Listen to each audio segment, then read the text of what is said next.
Aujourd'hui, je voudrais parler à mes amis issus des familles difficiles.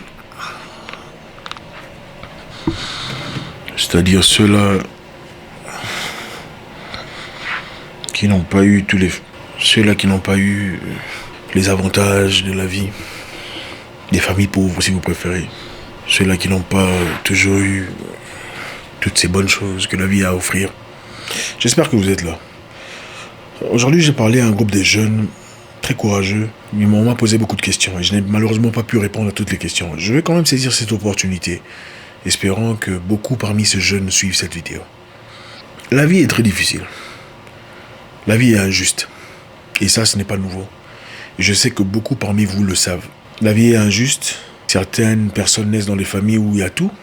Tout est facile, il y a des opportunités, papa a un emploi génial, il y a assez d'argent pour envoyer tout le monde en Europe ou aux États-Unis, faire des formations, peu importe. Il y a des familles où il faut à peine se battre pour avoir de quoi manger, de quoi vivre, de quoi payer l'école. Ça fait partie de la vie. Mais la belle histoire de la vie est celle-ci. C'est que chaque humain reçoit comme un papier vierge. À chaque humain est donné un canvas, un papier vierge, sur lequel il peut écrire sa propre histoire, selon sa propre dictée. Vous me suivez là? Il a été donné à chaque personne un papier vierge sur lequel il peut écrire sa propre histoire, sa propre destinée, selon sa propre dictée. Et cela n'a rien à voir avec l'argent, ça n'a rien à voir avec les opportunités, rien à voir avec... Ça a tout à voir avec la niaque qui brûle dans votre cœur. Tout dépend de vous. La vie est injuste et personne ne peut le changer. Ça, c'est une réalité qu'on ne peut pas changer. Mais c'est vous qui décidez votre destinée, votre situation dans l'avenir. Aujourd'hui, je voudrais m'adresser à ces jeunes gens, ces jeunes personnes courageuses, ces jeunes batailleurs qui m'envoient souvent des messages, ces jeunes qui viennent me chercher de fois quand c'est impossible. Comprenez une chose, la vie appartient aux travailleurs. La vie n'appartient pas aux talentueux. La vie n'appartient pas toujours aux chanceux. La vie appartient aux bosseurs. Il arrive un moment dans la vie où il faut laisser tout ce qu'on a pour partir, chercher sa vie, chercher sa destinée, chercher son futur. Il arrive un moment où il faut abandonner sa famille et il faut partir, se chercher soi-même. Parce que c'est le moment de se trouver. C'est ce que moi je fais à 20 ans. J'avais 20 ans. J'étais un petit garçon à 20 ans. J'ai quitté mes parents, mon père, ma mère, mes frères, mes soeurs, le confort, la nourriture, la facilité. On n'était pas riches, je ne peux jamais oser dire qu'on souffrait, on était bien. J'ai quitté tout cela pour aller me chercher, moi. Tout seul. J'étais armé d'une chose, la force mentale de changer ma situation.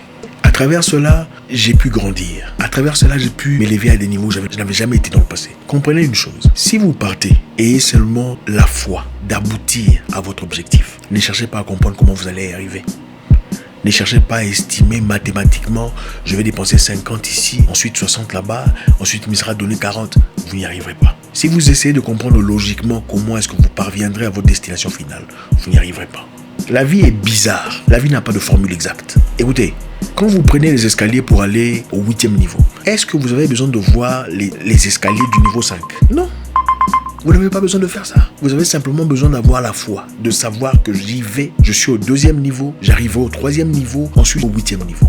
Vous n'avez pas besoin de voir les escaliers du 4e niveau pendant que vous partez au 8e. Vous avez simplement besoin d'avoir la foi que vous allez arriver à destination. C'est comme ça qu'on prend la vie. La vie appartient à ceux qui se réveillent tôt, les amis.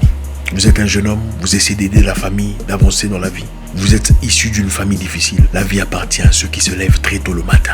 Pendant que tout le monde dort, vous êtes debout, en train de réfléchir comment est-ce que je veux m'appliquer. Pendant que tout le monde dort, vous êtes en train de planifier votre journée. Vous êtes en train de travailler. Pendant que tout le monde se repose, vous bossez encore. Et encore et encore. La vie appartient aux bosseurs, pas aux talentueux. Beaucoup de gens talentueux travaillent pour des bosseurs. Le propriétaire de Facebook n'a pas fini l'école universitaire, mais qui travaille pour lui? Des gens qui ont beaucoup plus de talent que lui. De même pour Bill Gates, la vie appartient aux bosseurs, aux travailleurs, à ceux qui sacrifient ce qu'ils sont aujourd'hui pour demain. Quand vous voulez vous démarquer dans la vie, vous ne pouvez pas être fatigué. Vous ne pouvez pas dire oh, j'ai mal à la tête, je veux me reposer un peu. Ça ne fait pas partie du jeu. Dans la vie, il faut être un champion. Un champion de la vie est celui qui se fatigue et n'arrête que quand il a fini de travailler. Ce n'est pas parce qu'il est fatigué qu'il arrête ou quand il a faim. Il arrête de travailler quand il a fini son travail. Je me souviens il y a très longtemps, pendant que j'attendais des opportunités de sport, je n'en avais pas. C'était très compliqué. Et comme il n'y avait pas d'opportunité de sport, j'étais obligé de travailler. de trouver un boss, trouver un job comme n'importe qui. J'ai commencé à travailler. Et on travaillait des heures bizarres. C'était de 6h du matin à 23h par exemple. 6h du matin à 23h, c'était compliqué. Et pour avoir une opportunité de sport, il fallait s'entraîner. Alors dis-moi, quand est-ce que tu t'entraînes quand tu travailles de 6h du matin à 23h? Il n'y a pas de temps. Une personne normale te dira, je ne peux pas, je suis fatigué, c'est impossible. Mais qu'est-ce que je faisais? Parce que j'avais la foi en ce que moi je voulais dans la vie. Je savais que quoi qu'il en soit, il me sera donné une opportunité de sport qui changerait ma vie. Je partais travailler de 6h du matin à 23h et à 23h, je partais courir. Je partais m'entraîner à 23h, s'il vous plaît. J'aurais pu rentrer à la maison en disant je suis fatigué, je vais dormir, j'ai eu une longue journée. Une personne normale ferait de même. Mais à 23h, je rentrais dans les rues. Je m'habillais et je partais courir. Et à maintes reprises, je faillis me faire arrêter par la police. Parce qu'ils pensaient que j'étais un voleur. Imaginez-vous, une personne à 23h en train de courir dans les rues. Ou minuit. Le sacrifice de la vie. La vie n'appartient pas aux talentueux. La vie appartient aux braves, aux travailleurs, aux courageux. Ceux qui ne trouvent aucune excuse pour justifier leur incapacité. Beaucoup de gens veulent récolter des choses qu'ils n'ont jamais sémées. Écoutez, mon conseil pour vous aujourd'hui, c'est quoi? Prenez courage. Premièrement, s'il faut partir, partez. Si vous sentez dans votre cœur qu'il y a une direction qui vous appelle, qu'il est peut-être temps de partir ailleurs pour essayer quelque chose qui brûle dans votre cœur depuis un temps, peut-être qu'il est temps de partir. N'essayez pas de comprendre comment vous y arriverez, comment j'aurai l'argent, comment je survivrai. Ne vous en faites pas, vous survivrez. Vous trouverez un moyen. Parce que ça fait partie de la vie. Vous n'en mourrez pas. L'être humain est conçu de sorte à toujours se protéger, c'est tout à fait normal. L'être humain n'aime pas l'inconnu. L'être humain aime toujours contrôler sa situation. Mais croyez-moi, il n'y a pas de croissance dans le contrôle, ça n'existe pas. Pour croître, il faut perdre contrôle. Il faut lâcher prise quelque part pour grandir. Pour grandir, il faut lâcher prise. Il faut perdre quelque chose pour en gagner de plus grand. Ayez le courage de partir. S'il faut partir loin des parents, faites-le. Ça fera peut-être mal, la distance, mais vous en grandirez. Vous en perdrez des plumes, mais vous gagnerez des ailes. Deuxièmement, faites plus que tout le monde. Faites plus que tout le monde. La vie appartient aux braves, aux courageux, pas aux talentueux. Frappez aux portes qu'il faut. Et le courage, n'ayez pas peur d'être rejeté. La réjection fait partie de la vie. Faites le premier pas vers des personnes que vous ne connaissez pas. Parlez-leur. Ouvrez-vous ouvertement. Dites, j'ai besoin d'apprendre. J'ai besoin de telle et telle opportunité. Je vois en vous ce que je veux devenir. Aidez-moi.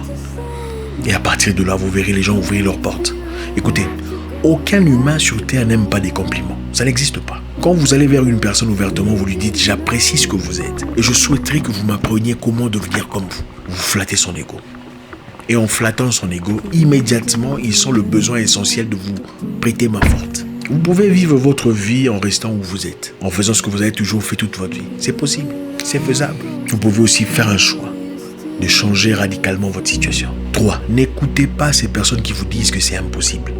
Ils sont les plus gros menteurs du monde. Ceux qui vous disent souvent que c'est impossible, observez-les très attentivement, vous réaliserez qu'ils n'ont jamais rien foutu de leur propre vie. La plupart des gens ne peuvent rien foutre pour eux-mêmes. Ils veulent vous faire croire à vous que vous ne pouvez pas arriver à le faire. Parce qu'ils ont été incapables de le faire ou ils n'ont pas le courage de changer leur situation. Ils veulent vous faire croire à vous que vous en êtes incapable. Pourquoi ils le font? Ils le font généralement parce qu'ils ne veulent pas se voir eux-mêmes dans leur position. Donc, vaut mieux voir tout un groupe de personnes tomber, c'est-à-dire tout un groupe de personnes échouer, que de se voir eux-mêmes en échec.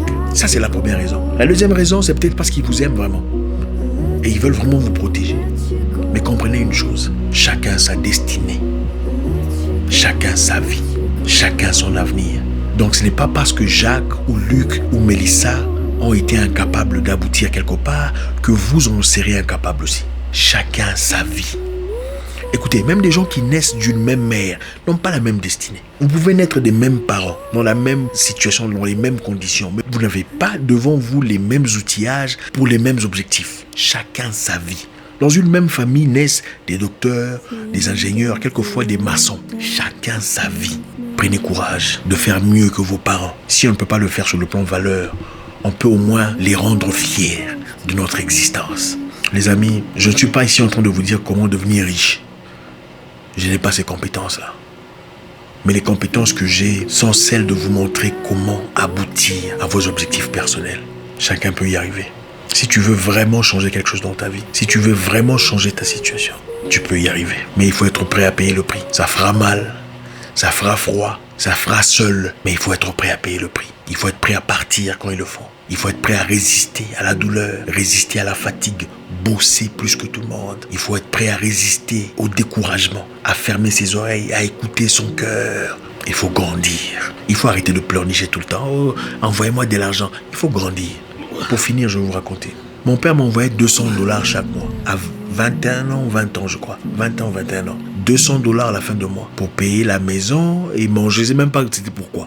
$200. Il n'avait pas d'argent. C'était un fonctionnaire de l'État, il n'avait pas d'argent. Mais tellement que je sentais le poids que ça pesait sur mon père, je suis arrivé au point de lui dire, papa, je ne veux plus que tu m'envoies de l'argent. Je suis assez grand pour prendre soin de moi. Il était choqué. C'est la décision que j'ai prise. J'ai choisi de travailler dans les rues, de laver les voitures des gens, mais de ne plus recevoir de l'argent venant de mon père. Et cela m'a aidé à grandir. Cela a bâti en moi le caractère d'un homme fort, un caractère d'acier, pouvant ainsi résister à tous les intempéries de la vie. Il faut affronter la vie. Il faut arrêter de se cacher derrière les parents, se cacher derrière le confort de la famille, se cacher derrière la facilité sociale. Peu importe ce que vous gagnez dans la vie, si vous ne le gagnez pas à travers un caractère fort, vous le perdrez. Et vous serez incapable de les récupérer. Vous connaissez certainement au moins une personne qui a hérité de l'argent de son père. Mais après la mort de son père, il a été incapable de le garder. Pourquoi? Parce qu'il n'avait pas le caractère qui a construit cet argent. Construisez le caractère. Et le caractère vous poussera toujours de l'avant. Merci les amis, toujours un réel plaisir de discuter avec vous en famille. Laissez un commentaire, vous savez comment ça se passe. La vie n'a pas de formule exacte. La seule formule que je puisse vous donner aujourd'hui, c'est le caractère, c'est la niaque, le courage, le travail. N'ayez pas peur d'être rejeté, n'ayez pas peur de frapper à la porte, n'ayez pas peur de poser des questions, n'ayez pas peur de partir. Même quand vous n'avez rien, vous n'en mourrez pas. Vous trouverez quelqu'un, vous rencontrerez des amis, vous trouverez des compatriotes, des partenaires de vie. Vous trouverez des gens prêts à vous aider. Vous trouverez des gens qui vous ouvriront de portes. Même si ceux qui sont proches vous rejettent, vous trouverez des étrangers qui sont prêts à payer le prix pour vous. Si pas à vos côtés, ça fait partie de la vie. Bon courage. À très bientôt pour une nouvelle vidéo. Au revoir.